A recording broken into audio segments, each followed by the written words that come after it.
tão certo como o ar que eu respiro, tão certo como a manhã que se levanta, tão certo como eu te falo e podes me ouvir. Deus está aqui, aleluia, tão certo como o ar que eu respiro. Muito boa noite. Hoje nós vamos falar de um assunto. Vocês já repararam alguns assuntos assim, bem comuns numa casa espírita? Um deles é a reforma íntima, né? Bem fácil. Bem fácil também de falar. De falar é fácil e divertido, né? Tem outros assuntos também muito comuns numa casa espírita. O que mais? Reencarnação. Perdão. Né, dona Maria? Caridade também é outro. Fora da caridade não há salvação, não é? Então tem algumas coisas na casa espírita que a gente ouve. A mocidade faz até piada. Não aguento mais aquela tia falar de reforma íntima, né? A mocidade às vezes fala assim, gente, não aguento mais esse assunto. Mas é fácil falar, é divertido falar, mas é difícil fazer. E nós vamos falar um pouco hoje da reforma íntima e do amor ao próximo. Vamos conversar um pouco sobre isso e às vezes até tentar um pouco facilitar a execução dessa reforma que parece que a gente já entendeu que não é muito fácil. Nesses minutos que eu vou ficar com vocês, são poucos minutos, eu queria trabalhar um pouco dessa ideia. O que é, do que nós estamos falando, o que é a reforma íntima. Quero falar por que a gente tem que fazer reforma íntima, por que isso é importante, a quem diz respeito a reforma íntima, quando e onde eu tenho que executar essa minha reforma íntima, quanto que custa. De onde é que você tirou isso? Quanto é que custa dentro do centro espírita, né? Eu inventei um negócio aí para dar certo, eu inventei para botar dar certo, viu? E o como? O como é o que pega, né? Porque o restante parece que a gente já andou entendendo. Por exemplo, o que é a reforma íntima? Eu trouxe aqui para vocês uma referência que é o Evangelho segundo o Espiritismo, capítulo 27. Existe um capítulo que chama assim, Sede Perfeitos. É uma ordem.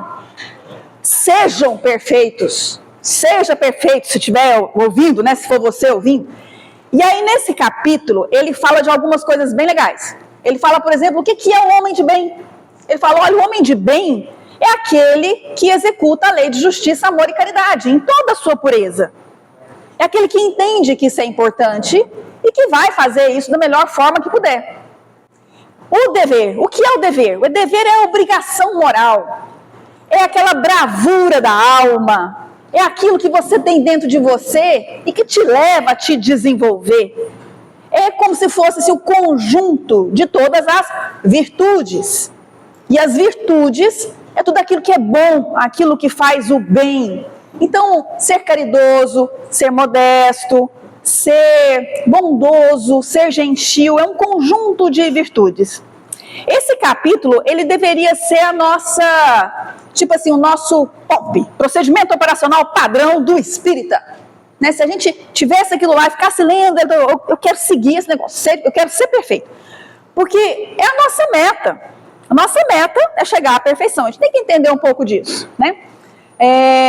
Então deveria ser. E é lá que tem uma frase muito famosa nesse capítulo, que fala assim, como é que a gente sabe que é o espírita? Nós estamos aqui, por exemplo.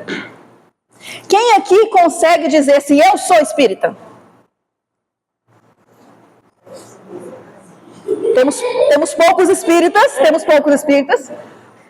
Espírita não. Não? Espírita não é. Ela é também, né?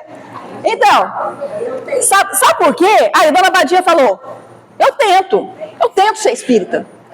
Porque quem já leu um pouquinho da doutrina espírita já sacou que a coisa não é fácil, não. A coisa não é para fracos. A Ivone do Amaral Pereira tem um capítulo dela no livro, A Luz Consoladora, que ela fala assim, uma doutrina para os fortes. Não é uma doutrina para qualquer, uma doutrina para os fortes. Aí a gente já dá uns passinhos para trás e fala assim, eu não dou conta disso não. Então, eu sou simpatizante, eu quero ser espírita. Mas, no capítulo 27, quando ele fala, aqui eu acho que está dando a falar, acho que nem precisa preocupar com o microfone, não. Ele diz assim, reconhece-se o verdadeiro espírita pela sua transformação, pela transformação moral e pelos esforços que faz para domar as suas más inclinações. Então não é o perfeito, entendeu? Então o verdadeiro espírito não é o cara que é perfeito, o cara que é perfeitamente bondoso, o cara que é perfeitamente gentil 100% do tempo, até no trânsito. Não é aquele cara, é o cara que tenta se transformar. É aquela pessoa que tenta ser melhor a cada dia. Se consegue outros 500, mas está tentando. E ele tem transformação moral, você percebe. Às vezes não dá para perceber de ontem para hoje, mas se você olhar 2 anos atrás e agora você percebe, não, deu uma melhoradinha. Então, quem é espírita aqui? Já aumentou um pouco, né? Não é? Estamos tentando e conseguimos perceber o que essa doutrina maravilhosa, que é a doutrina de Jesus, com a lente da doutrina espírita, consegue fazer em nós. Nós estamos melhores. O contato com essa doutrina e a tentativa, como a gente estava falando, eu tento ser. A tentativa de ser tem nos tornado melhores. E isso é um grande ponto. Conhecer e conhecer essa necessidade de ser melhor a cada dia. Isso é um privilégio, gente. Não são todos os povos, as comunidades e todas as religiões que têm essa clareza, não. Tem muitas religiões e muitos povos, primeiro que não tem contato com essa realeza, com essa preciosidade que é a doutrina de Jesus. Né? E às vezes, por outras filosofias, não chegou isso, não se preocupa em ser melhor a cada dia. Isso é um problema. Então, conhecer é um passo muito importante. Saber que é importante, tá bom o som, gente? Tá legal? Saber que é importante, não tá legal não. Tava boa, né? Tá dando problema. É um chiado, né? Vamos desligar isso? Eu consigo falar sem? Eu consigo falar sem? Consigo. Tranquilo, né? Tranquilo. Saber que é importante é precioso. A Alcione, no livro Renúncia, ela fala um momento muito lindo lá, ela fala assim, olha, a doutrina de Jesus precisa ser conhecida. Conhecida é um passo importante. Ela precisa ser refletida, a gente precisa pensar nela. O que nós vamos fazer aqui hoje? Pensar um pouco sobre isso. Precisa ser sentida, preciso sentir essa doutrina dentro de mim. E preciso viver essa doutrina dentro de mim. Então precisa ser conhecida, refletida, sentida e vivida. Nós já conhecemos, isso é um passo importante. Nós já sabemos o que é, temos que ser melhor a cada dia, minha meta é a perfeição. Isso é a reforma íntima. Me burilar, para tentar fazer eu ser um pouco melhor amanhã ou hoje do que eu fui ontem, né? Mas Paulo já dizia, lá na época de Jesus, ele dizia assim, olha, mas eu não faço o bem que eu quero, e eu faço o mal que eu não quero. Está isso na Bíblia, está escrito isso, porque não faço o bem que quero, mas o mal que eu não quero, esse eu faço. Que desatino é esse? Ora, se eu faço o que eu não quero, já não faço eu, mas o pecado que habita em mim. O pecado que habita em nós são as nossas imperfeições. As nossas imperfeições... Bom, eu já sei o que é reforma íntima, eu tenho que ser gentil. Alguém me dá uma fechada no trânsito, eu solto aquele palavrão. Mas eu sabia que eu tinha que ser gentil. Por que que eu não fui? Porque o mal que habita em mim, que é a minha imperfeição, veio à tona.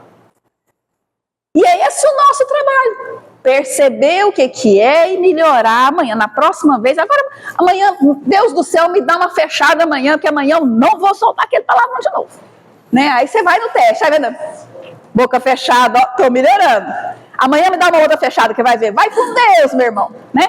Então a gente começa a modificar, baseado na reflexão daquele conhecimento que a gente já tem. Reflete, eu errei, mas eu quero mudar agora, né? Então saber que isso é importante e saber que eu sou falível, saber que eu sou imperfeito e que estou a caminho da perfeição é muito importante. Eu preciso conseguir ter essa consciência, essa humildade de saber que não sou perfeita, que preciso melhorar, que errei, mas que amanhã eu vou tentar ser diferente. E eu vou tentar não errar nisso que eu tentei. E por quê?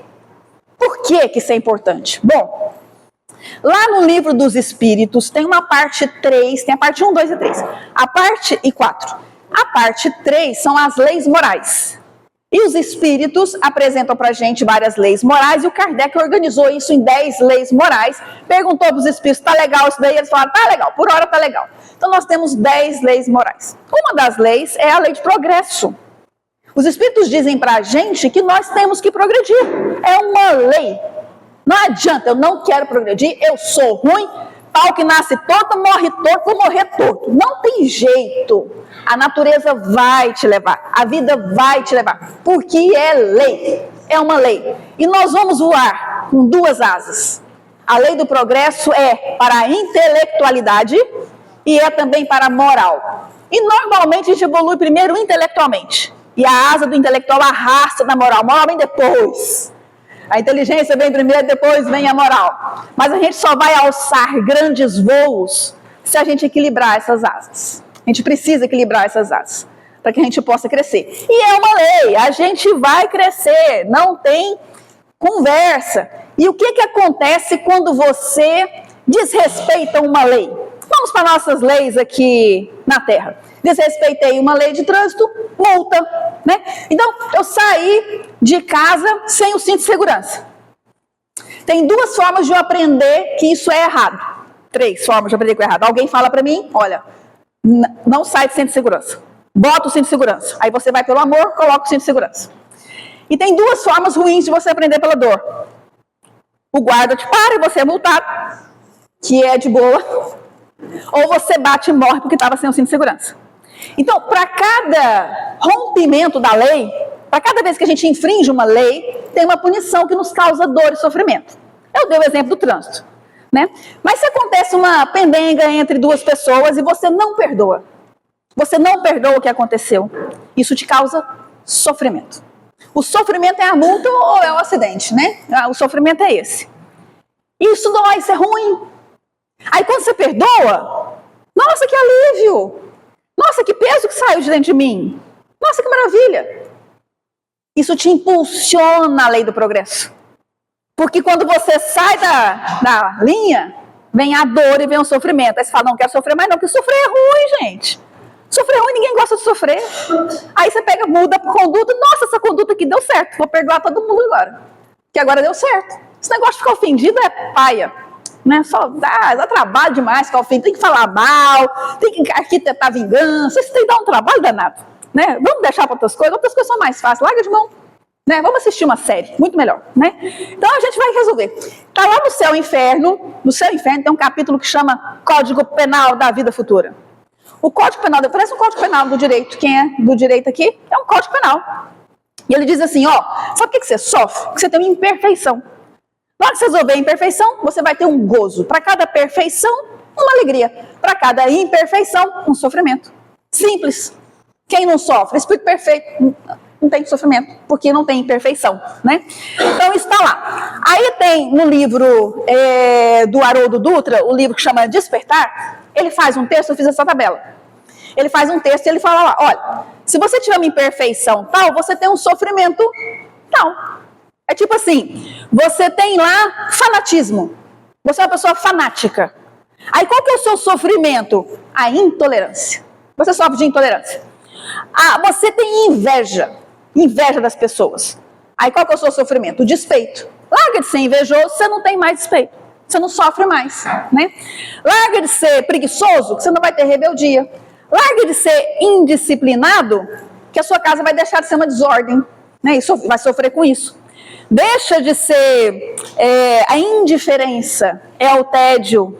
O ciúme leva ao desespero. E a vaidade leva à loucura. Se a gente deixa de ter essas imperfeições, a gente deixa de ter esses sofrimentos. Aí quando você estiver sofrendo, por algum motivo, nossa, eu tô ruim, tô sofrendo, dá uma olhada para dentro de você. Qual é a sua imperfeição que tá? Não, mas foi ele, não fui eu. Foi ele que aprontou aquela confusão comigo, fez isso comigo, fez aquilo outro comigo, aqui não sei o que, tal. Peraí. Não é orgulho ferido, não?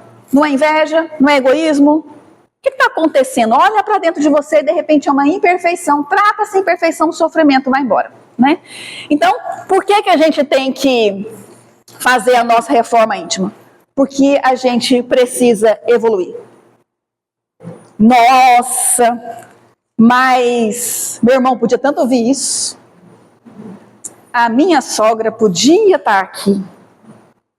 Meu colega, meu chefe podia estar ouvindo isso, não é verdade? Meu chefe podia estar aqui. Nossa, supervisora, ela precisa tanto ouvir isso. Será que eu consigo essa coisa gravada? Gente, reforma íntima não é para os outros. Reforma íntima diz respeito à minha viagem interior. A minha viagem de autoconhecimento, autodescobrimento, autoburilamento. É óbvio que quando a gente se modifica para melhor, as pessoas ao nosso redor vão se modificando também. Eu juro que não sou eu. As pessoas vão se modificando ao redor, porque você sendo mais gentil, gentileza gera gentileza. Um ambiente que está hostil e chega alguém mais alegre, aquele ambiente sombrio começa a se iluminar.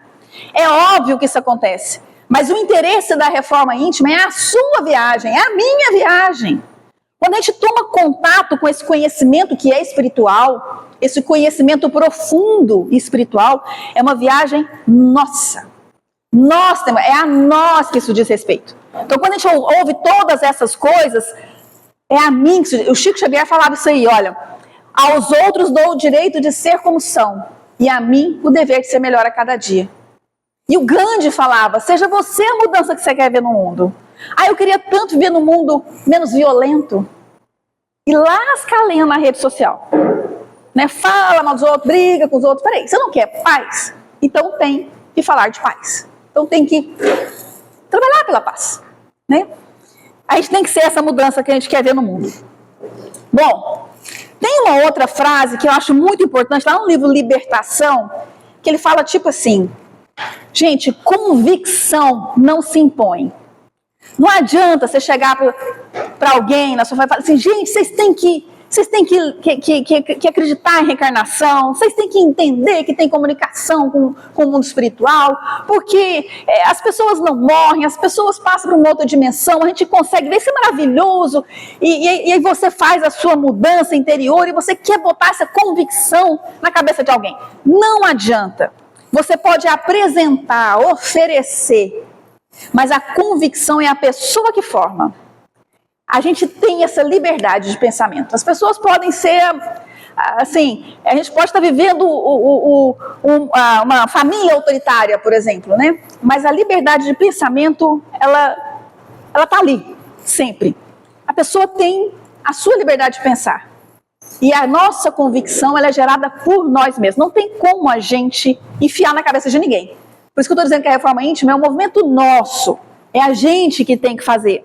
A educação, na maioria das vezes, é periferia para centro. E nós temos que educar nossos filhos com carinho, tratar isso, né, de fora para dentro, é a educação. Mas a convicção, essa renovação, que é o aperfeiçoamento que é real, ela vem de dentro para fora. Então a gente precisa entender, somos nós que temos que fazer. Quando e onde nós vamos trabalhar a reforma íntima?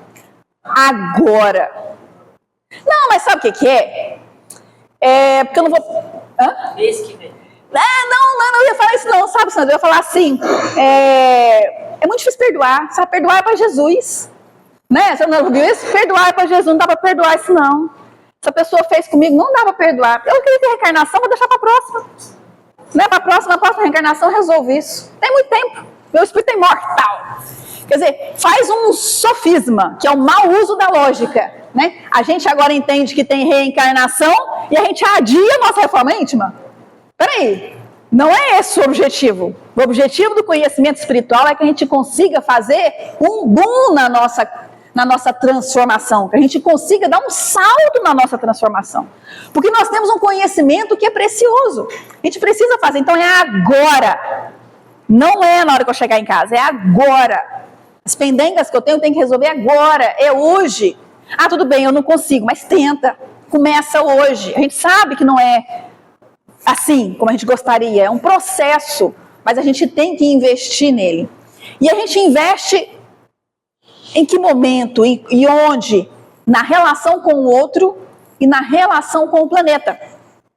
Então nós estamos cuidando da nossa casa, o ambiente, a ecologia, nós estamos cuidando dos nossos animais, estamos cuidando da nossa família, estamos nos nossos colegas de trabalho, estamos no nosso trabalho, na escola, aqui, um do lado do outro. É nesse momento de relação em que a gente vai trabalhar a nossa reforma. Sozinho, no mosteiro, fechado, numa sala, isolada, sem falar nada com ninguém, a gente consegue fazer reflexões, meditações e nos preparar para voltar para o mundo e trabalhar a reforma íntima. A gente precisa dos nossos momentos de silêncio, mas é no trato com o outro, no trato com a casa que Deus nos deu, no trato com os animais que a gente vai conseguir fazer a nossa reforma íntima. Não dá, mexer com gente é difícil demais. Quem já ouviu isso? Mexer com gente é muito difícil. Eu prefiro fazer outra coisa, vou trabalhar só no computador, não gosto de mexer com gente. Mas é mexer com gente que te dá a grande oportunidade de se transformar. Então, é agora e é em qualquer lugar. Essa ideia é a ideia dessa máxima que a gente aprendeu lá, muito antigo. Amar a Deus sobre todas as coisas. E amar ao próximo como a si mesmo. Por isso que o título da palestra hoje é Reforma Íntima e o amor ao próximo. Porque amando ao próximo, eu tenho a grande oportunidade de me modificar. É nesse amor ao próximo. Assim como eu tenho que amar a mim mesma, obviamente, esse equilíbrio entre essa tríade, né? Amar a Deus, amar ao próximo como a mim mesma, né? E aqui eu tenho umas falas de Emmanuel, do livro Vinha de Luz, que fala assim: olhai o trabalho de cada dia. O serviço comum está repleto de mensagens proveitosas. Que serviço comum? O dia a dia, o comum do dia a dia. O estar ali na casa, com os irmãos, com os pais, com os avós, com os filhos, no trabalho, onde você estiver, no verdurão, no supermercado, é o comum. Está cheio de mensagens que são proveitosas. As relações afetivas são portadoras de oportunidades incríveis. A gente precisa delas para poder chegar ao nosso equilíbrio, para nos trabalhar, para chegar à perfeição. E mais, na nossa casa sentimental, no nosso sentimento, olha só que legal, reúnem-se as inteligências invisíveis que permutam impressões conosco em silêncio. O que nós estamos sentindo agora, a maioria deve estar em equilíbrio, deve estar em paz, deve estar em serenidade, está num ambiente tranquilo, protegido. A maioria deve estar sentindo isso. Algumas pessoas podem não estar sentindo assim. Podem estar com outras vibrações, podem estar perturbados, podem estar adoentados, podem estar confusos. E esse tipo de sentimento vai permutar com as entidades invisíveis, as inteligências invisíveis, que são os nossos irmãos, que estão em outro plano aqui conosco, e estão permutando conosco essas vibrações. E aí, o que nós queremos? Boas ou más vibrações? Depende de nós, né? Então, se o sentimento está ruim, positivamente, deliberadamente, muda esse sentimento, busca sentimentos bons. Mas eu estou pensando só coisa ruim, substitui por pensamentos bons, para a gente poder fazer uma sintonia com aquilo que é bom. Quanto que custa? O que eu preciso para eu conseguir fazer essa reforma íntima? Eu quero comprar reforma íntima no supermercado ali da esquina. O que eu levo para poder comprar? Não é real, não é dólar, não é criptomoeda, é a vontade. É a vontade. O Einstein falava um negócio bem legal. O Einstein é aquele cientista famoso, vocês estão ligados, né? Einstein, o cientista famoso, falava assim, olha, tem uma força mais poderosa que o vapor, eletricidade e energia atômica. Mais poderosa que a energia atômica é a vontade. A vontade é poderosíssima. E lá no Livro dos Espíritos, na questão 909, tem uma pergunta assim, ó. Poderia sempre o homem, pelos seus esforços, vencer as suas más inclinações? Aí os espíritos respondem, sim, e frequentemente fazendo esforços insignificantes. Primeiro a gente levou uma lapada, né? Porque com esforço insignificante a gente poderia domar nossas más inclinações. Insignificante. O que nos falta é vontade. Ou seja, com esforcinho, com um pouquinho de vontade, eu consigo fazer milagre em mim. E o grande gênio falou, isso aí é mais forte que energia atômica. Então, vontade. Então, quanto custa fazer a reforma íntima? Custa vontade. Eu preciso ter vontade. Agora vamos lá para o mais difícil. E para fechar o negócio, é como que eu vou fazer? Me dá uma estratégia, me dá uma receita de bolo. Eu coloco quanto de farinha, quantos ovos, quanto açúcar. Vamos fazer essa reforma aí. É reforma, né? Quanto de cimento, quanto de tinta, quanto de areia. Vamos colocar alguma coisa aí para poder fazer essa reforma, né? Tem algumas dicas. Doutrina espírita está lotada delas, lotada. Onde você quiser inspiração, você acha. Em qual autor você quiser achar inspiração, você acha. Trouxe alguns para vocês. Livro dos Espíritos, questão 919, Santo Agostinho fala assim para a gente. Seguinte, chega de noite, dá uma passada no que você fez no seu dia, você fez todo o bem que você podia fazer, você deixou de fazer alguma coisa que poderia ter feito, você fez mal para alguém, se fez mal, dá para corrigir, dá para consertar, amanhã você trabalha nisso.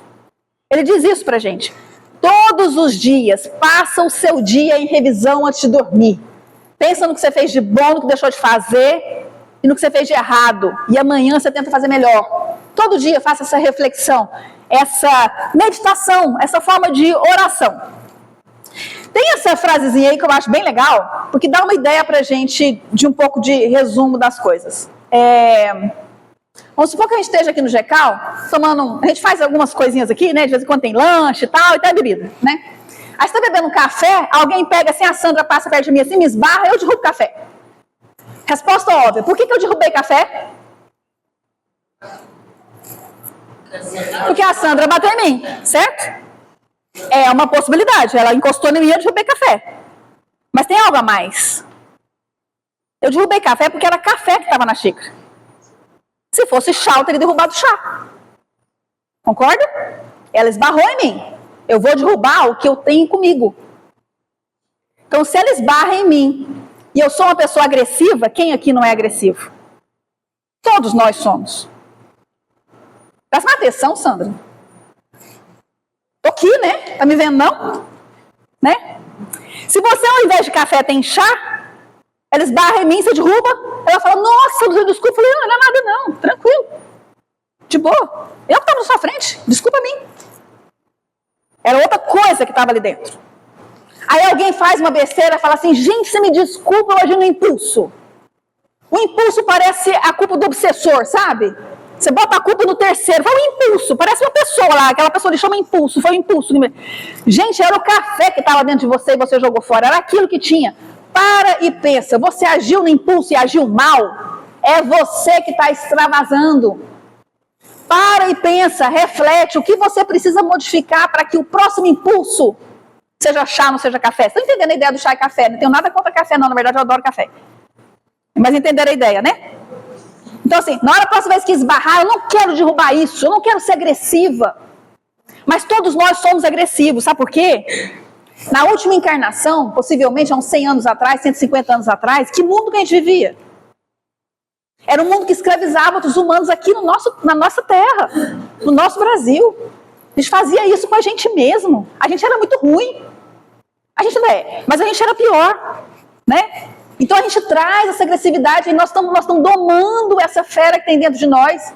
Então vamos domar, vamos segurar as pontas. O impulso foi ruim, saiba, você tem essa agressividade. Então vamos mudar, vamos refletir, vamos fazer oração, vamos pedir ajuda. E na próxima ficar vigilante aqui, ó, a Sandra vai passar aqui perto, ela vai esbarrar em mim. Na hora que ela esbarrar em mim, tá tudo bem, Sandra. Entendeu? Vigia para que aconteça bem. Então, vamos pensar no que está saindo. Outra dica, Joana de Ângeles fala o seguinte, tem um livro dela que chama Plenitude. Joana de Ângeles escreveu, pela psicografia de Divaldo Franco, um livro chamado Plenitude. E lá ela faz uma associação com os pensamentos budistas. E lá ela fala assim, olha, para cessar o sofrimento, o que você precisa fazer para acabar com o sofrimento? Você precisa educar os pensamentos. Educar os pensamentos. Larga de pensar bobagem. Pensou bobagem, substitui por um pensamento bom. Você precisa disciplinar os hábitos. Muda seus hábitos são ruins, muda agora. E você precisa ter segurança da meta. Você precisa saber onde você quer chegar. Que é o que é a reforma íntima. Nós temos segurança na meta. Jesus nos deu a meta. Nós temos esse privilégio de saber qual é a nossa meta. Faça suas orações. Não esqueça que a prece é esse contato que a gente tem com os mananciais do divino poder. Não é só um ritual religioso. Ele é realmente um contato com o poder superior. E a gente tem que usar a prece a nosso favor. Ela é vibração. Ela é energia. Ela é poder. E quem aqui já não se fechou em algum lugar, fazendo uma oração e pedindo algo que fosse nobre, que fosse importante, que fosse para saciar aquela dor muito profunda que você tem e não recebeu aquilo que você precisava? Às vezes não foi bem do jeito que você queria, mas você recebeu a sua ajuda. Acho que muitos aqui poderiam dar testemunho da beleza que é a prece, do poder que é da prece. E Joana de Ângeles também fala que a meditação é uma forma muito importante de contato com o eu, que a gente tem que buscar na meditação os pensamentos positivos, os pensamentos tranquilos. E assim, uma das estratégias de meditação é procurar o silêncio. E o silêncio normalmente é na solidão, na solitude. Ficar com você mesmo alguns momentos do dia, sozinho, e começar a fazer uma amizade com você mesmo. Porque tem gente que é meio brigado consigo mesmo, né? Então, fazer uma amizade com essa pessoa que você vai viver a vida inteira com ela, que é você mesmo, né? Você sabe disso, né? Não tem que você partir. Então, fazer essa amizade nesse momento de meditação e conhecer a você mesmo. Santo Agostinho fala isso na 909. Conhece-te a ti mesmo. É uma forma importante de você se melhorar. E Joana de Ângeles dá essa ideia. E o Centro Espírita vai te falar, fora da caridade não há salvação. É um capítulo inteiro do Evangelho segundo o Espiritismo. Que forma melhor do que tentar trabalhar a caridade para você se melhorar? E no Livro dos Espíritos fala assim, como é que Jesus entendia a caridade? Aí ele fala, benevolência para com todos. Todos, amigos, conhecidos, desconhecidos, inimigos. Benevolência para com todos, fazer o bem para todos. Indulgência para com imperfeições dos outros, mesmo porque você tem as suas, né, meu bem? Né? Então, indulgência com ele, porque ele vai ter indulgência com você, né? Via de mão dupla. E perdão das ofensas, porque você também precisa de perdão. Não, mas isso eu não perdoo, isso eu não faço mais. Mas você faz outras coisas que ele não faz mais. Então, isso é a regra, né? Caridade, fora da caridade não há salvação. Benevolência para com todos, indulgência com as imperfeições alheias e perdão das ofensas. Fazendo isso, a gente já faz nossa reforma íntima no trato com o nosso semelhante, executando e desenvolvendo o amor ao próximo. E se a coisa pegar, se o bicho pegar, se a coisa ficar sombria, né? Se a dor ficar intensa, eu não saber o que fazer, se eu não souber o que fazer, aí Emmanuel dá a dica, né? Se o momento é de crise, não te perturba não. Não te perturba não, porque afinal de contas, são nos momentos de crise que a gente mais evolui, que a gente mais é testado, que a gente mais trabalha a nossa reforma íntima. Então não te perturbes. O que você faz? Serve, trabalha e ora. Faz as suas orações e trabalha. Que a gente acaba percebendo que as coisas passam, né? E ele diz, espera que suceda o melhor. Né? Essa é uma fala de Emmanuel. Trabalha e ora. Uma dica interessante também para a gente. E assim, no meio da multidão, como a gente está aqui agora, no meio de tanta gente, ou no interior de nós mesmos, nessa multidão de pensamentos e sentimentos, nessa relação que a gente tem com o outro e com a gente mesmo, a gente precisa entender que temos que nos melhorar. A gente passou de hora, né? Mas a gente tem que se melhorar a cada dia, fazer esse esforço. No silêncio da nossa meditação e na franqueza dos nossos atos, cada vez melhores, cada dia melhor do que o dia anterior. Olha para o seu dia, olha para as suas horas, olha para os seus minutos. Está cheio de oportunidade para a gente. oportunidade de aprendizado e oportunidade de ação, de atitude. E nessas atitudes a gente vai conseguir nos transformar para melhor, fazendo a nossa reforma íntima. Muito obrigada, gente.